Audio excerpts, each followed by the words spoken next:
Some of them are. A few of them. So you got a couple of the best lookers, a couple of the best smilers, a couple of the sweetest people, biggest hearts, best dancers, biggest hearts. Yes. Some of the, and also some of the biggest brains, I bet too, and really nice manners.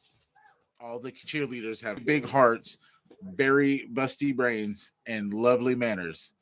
That's what the Dallas Cowboys cheerleaders have. That's what the Dallas Cowboys cheerleaders had today at AT&T Stadium. Landry and myself were fortunate enough, blessed enough, forgive the dogs in the background. We have made it home. We are wrapping up today's game live from the back of the studio from outside. We're gonna wrap up the game. We're gonna wrap up the final home game is what it was. So we're kind of wrapping the season in a short sense. I know we've got 2 more road games to go, but we're out of the playoffs. Hey, what's going on? Yeah, so good day, good fun-filled day, fan-filled day,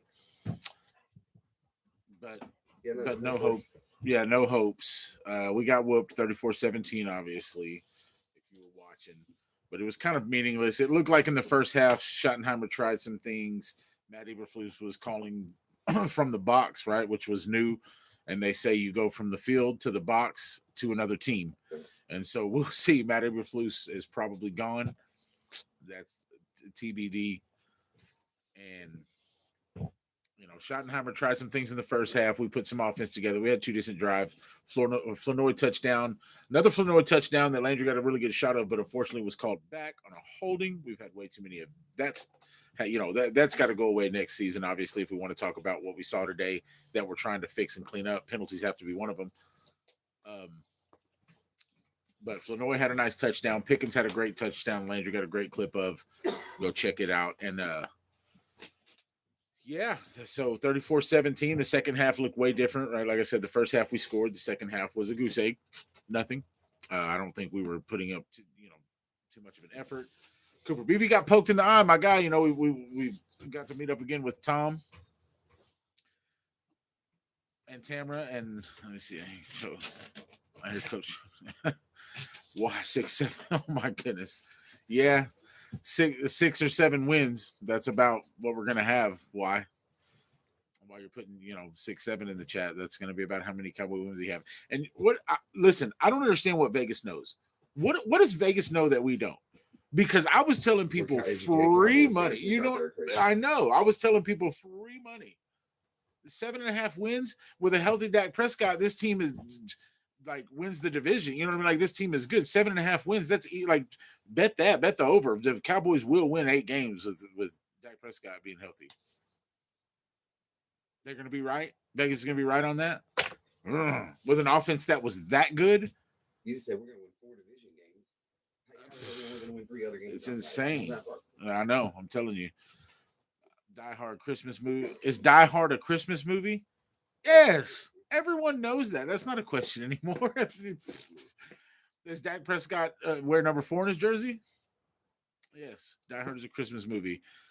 Not only a Christmas movie, it's one of the best Christmas movies of all time. We got it backdoored in the chat. Love it, love it, love it.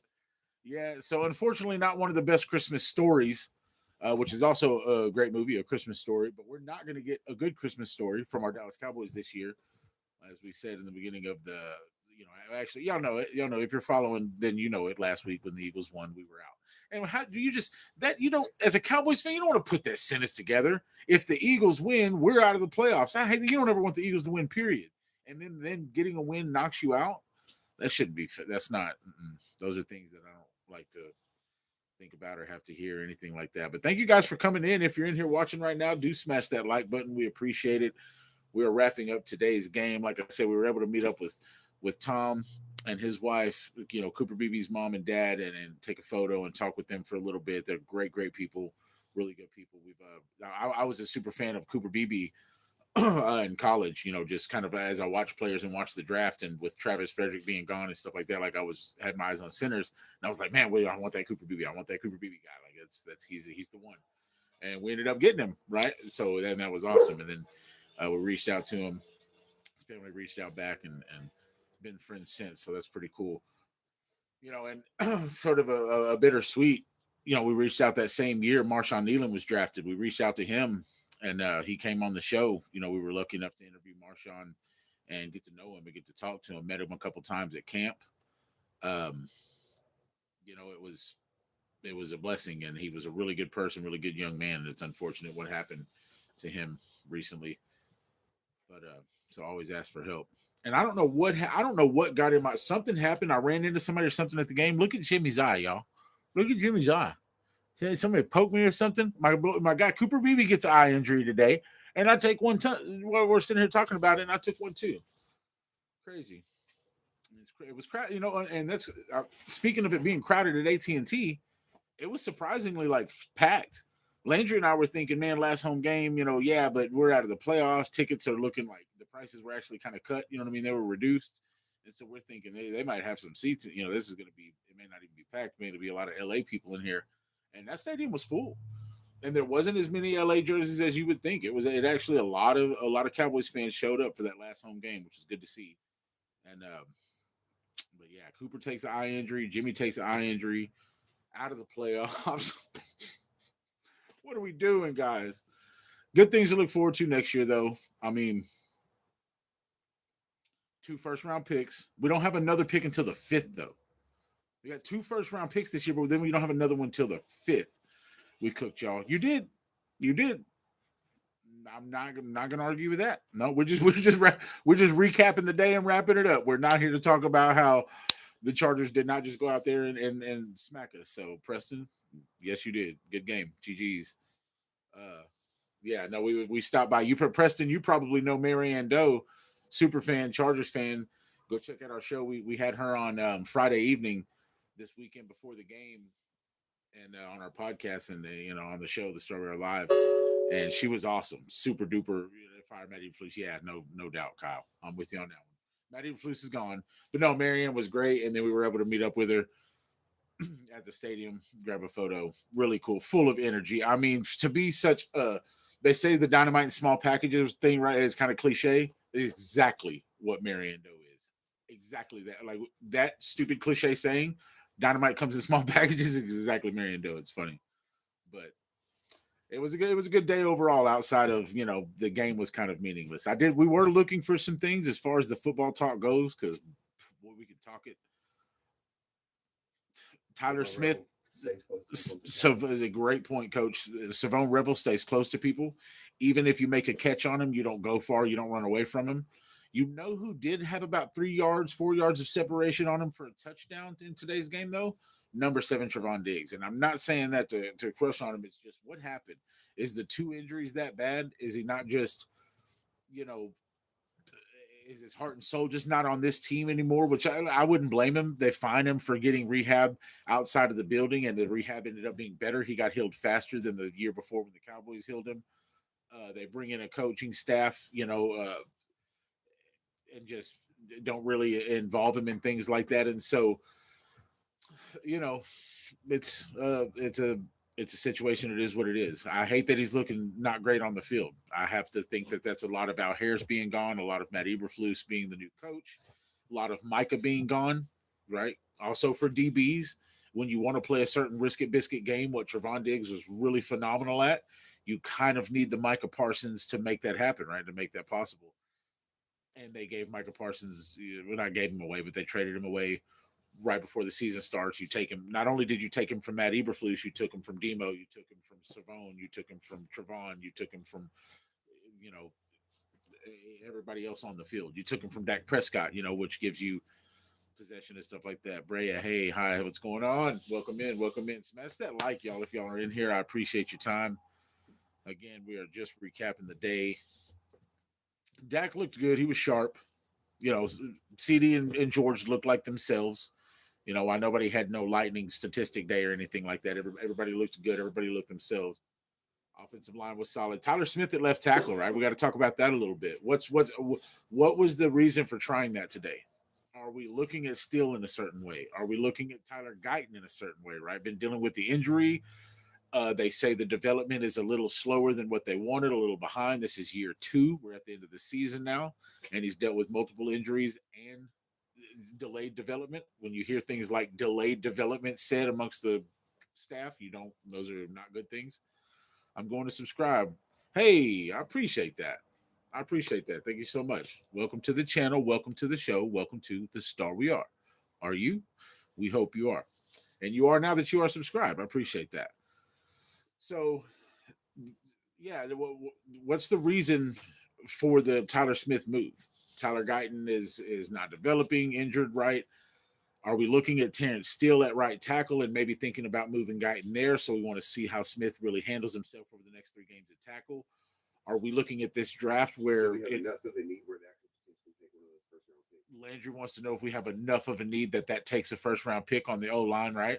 Which is right instead of all on defense, which is what I was going to say in this draft, and that's what I was going to say. We have 2 firsts, and then we don't pick again until the 5th. A lot of people are team move back with one of those picks to pick up, a day 2 pick, an extra one, or something like that. And if you in this to me and to Jimmy, this is, and I'm not shading any of these tackles. This is not a draft where you're going to go get your tackle. Landry, myself, and Tom Beebe were talking about it.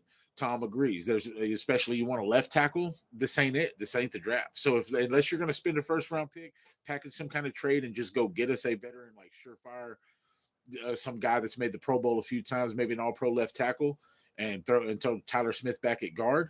I think you have to actually look at guards in this draft, and whether that be with your late first round pick or you trade back, that way you still get a BPA kind of situation early and then use the later day 2 that you recouped to grab you a guard. Or Brock Hoffman. I mean, Brock Hoffman's been on this team for a minute. He's nasty. I believe he's done his best work at left guard. Maybe that's it. We talked about it, and I believe Landry and I agreed early at camp, around camp days, that the best offensive line in my mind that we could put together would probably be Tyler Smith left tackle, Brock Hoffman left guard, Cooper Beebe, Tyler Guyton, Terrance Steele. I'm so sorry. Tyler Booker, Tyler Guyton, right? So you leave Tyler Smith at left tackle because he was good at it his rookie year. Put Brock Hoffman at guard, Cooper Beebe, Tyler Booker, and then moved Tyler Guyton to right tackle where he was natural and played his whole college career. And I believe he would be a slight upgrade. You know what? Excuse me. Even if Tyler Guyton wasn't an upgrade at right tackle from Terrance Steele, I don't think he would be any worse. And he's at least younger with more ceiling and isn't costing you as much as Terrance Steele right now. You know what I mean? You might be able to get a day 2 pick for Terrance Steele if you can feel confident from moving Tyler Guyton to right tackle. Pay a little bit of his contract for the team, try to talk a 3rd or 4th round pick out of him. That's possible. Tackles are wanted in this league. So a lot of interesting moves and things that can happen over this offseason. You already know phones are ringing and stuff like that, even though they say there's like windows you can't talk to people. I think we would be fools to think these guys don't make calls and agents don't get amongst each other and try to find out what are options for their players. So it's going to be interesting to see this offseason. O-line is important. Obviously, you have to get some kind of pass rush in here. Yeah, Easy E is going to develop. I do. I like Ezraku what I've seen so far. Sam Williams, I believe, is just Sam Williams. I think Sam Williams had a slight upgrade this season from what he's been. Special teams this year that you got to keep him around, Landry says, which I believe that. I'm a proponent of that. However, I think what you got this year was about what you'll get. Can he go a little higher for you? Maybe hit a little bit of a motor in some games and give you something, yeah. But I think that full-on extra step that we were ready for out of Sam Williams, I think you got most of what you were going to see. What you saw this year of Sam on special teams and on his snaps is what he's going to be for you. But it's solid enough to be rotational. And like Landry said, special teams is kind of one of the aces. Got to keep him around. So you have to get some pass rush in the building. You just absolutely do. Easy E can't be it. Jadeveon Clowney's not just going to all of a sudden after an offseason and another camp just turn back into like 7 years ago Jadeveon Clowney. You know what I mean? We can't expect that. Got to get somebody that can get to the quarterback and at least even if he doesn't get there, got to cause pressure. I was sick when Philly got Jalen Phillips for a 3rd round pick. And then the most important thing to me, while you have to get after the passer, safety and DB. I like Malik Hooker. Donovan Wilson is probably, this is a horrible word, I don't want to say expendable, but replacement is just as far. I don't think if you have to replace Demo, you're gonna like hurt horribly. Donovan Wilson. If you have to play Donovan Wilson. What did I say? Demo? Yeah. Dono is what I mean. Dono, Demo. They all got nicknames. I get confused. Dono is what I mean. Yeah, Donovan Wilson. Sorry, guys. Thank you for the correction, Andrew. But yeah, so and then a lot of that's going to depend on Eberflus. Is he even around? Because if Matt Eberflus is not around, then the personnel is going to change. People will be let go. Different free agents will be looked at. It'll be a new thing. We'll approach the draft in a different way. You know, you start bringing in new coordinators and change your defensive staff. It may go a direction none of us expect. So all we can do is cross our fingers and hope that it goes in the right direction, right? That's what we're always doing with these Dallas Cowboys, crossing our fingers and just hoping to go in the right direction. Sorry if the dogs are getting at it back here. But yeah, no, Jimmy wanted to just hop on for a minute, recap the day. Like I said, I appreciate you guys for hopping on. Hey, what's up, man? Ahmed Hassan, how's it going? I'm good, my guy. I hope you are as well. It's a little chilly out here. But yeah, I think Jimmy's gonna wrap this up again. I just wanted to recap the day. It was a good day. Fan-filled day, fun-filled day. Even though we lost, and even though it was kind of a meaningless game, we Landry and I still had a good day. It was worth it. Always good to see everybody up at AT&T, and good to run into folks that you know, and good friends and good people. So you guys make sure you are doing what you do and doing what you can to always fan responsibly. Hit the like, hit the subscribe, turn on the notification, follow us on all your socials. 2026, here we come. I don't know what else. I don't know what else. I'm trying to think of some good words of wisdom and some way to wrap this up for you guys in some kind of elegantly spoken way, and shed some real light on this situation. But can you give me 2 more weeks? You don't want to win any more games? Winning games, Landry says. Do I want to win more games? I sent you an article. Okay, I'm going to check that out, Kyle. I appreciate that. I'm going to look into that article. Yeah, winning games. You know, I understand what we did today. While it wasn't tanking, it was trying some things in the first half, looking at some players on defense. We've seen Shamar James get, I think, a few more snaps this game than we have in a while. Obviously, we're looking at Savon Rebel hardcore, at least I am, when the defense is out there. Kalen Carson, things like that. So, which he was injured today. So we're trying to try Chris Bridges. He made a couple decent special teams plays today. Don't want him out there on the field too much at corner for me, in my opinion. But I like what we did today as far as losing and winning games. We went out there in the first half, tried to put it together, look at some things, and then just kind of took the foot off the gas in the second half, right? Rather than tanking or like we intend to lose, we're just going to kind of go vanilla, kind of let some guys get some rest, not hurt important people, and so on and so forth, right? So, you know, I'm okay with it. I think if we do that the next 2 games and just take the L's, but listen, these are 2 division games. Does this coaching staff and these players want to lose these next 2 games? Probably not. Today was one you could kind of take the foot off the gas if you wanted to, and they were looking like the better team in the first half anyway. But the Commanders and the Giants are not very good football teams right now. They're both riddled with injuries badly. So it just depends. Do we care about our draft pick and improving our team for next year more than looking at things just this year? And that's really going to depend on how much this front office, or this FO, as they say, it's going to depend on how much this FO trust this coaching staff. Because if you trust what's in place and you trust the foundation is there, then you can say, no need to risk what we have. Let's pull it back. Let's look at the draft pick. Let's really take it easy these next 2 games. We'll look at third string guys. We'll look at developing some players. You have to make that decision internally. We're not pulling some, tank for Trevor or some whatever, like that, or whatever they're talking about. We're not tanking for a player, but can we really improve, marginally improve our draft pick this year, both of them, or one of them, but we can't improve the other one, but can we improve that draft pick this year by just taking it easy and not risking it, right? That's not tanking. It has to be talked about. So I don't know. It's tough. That's a good question, Andrew. Hashtag fire Matt Eberflus. Probably gone.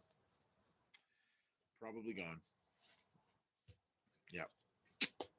So, guys,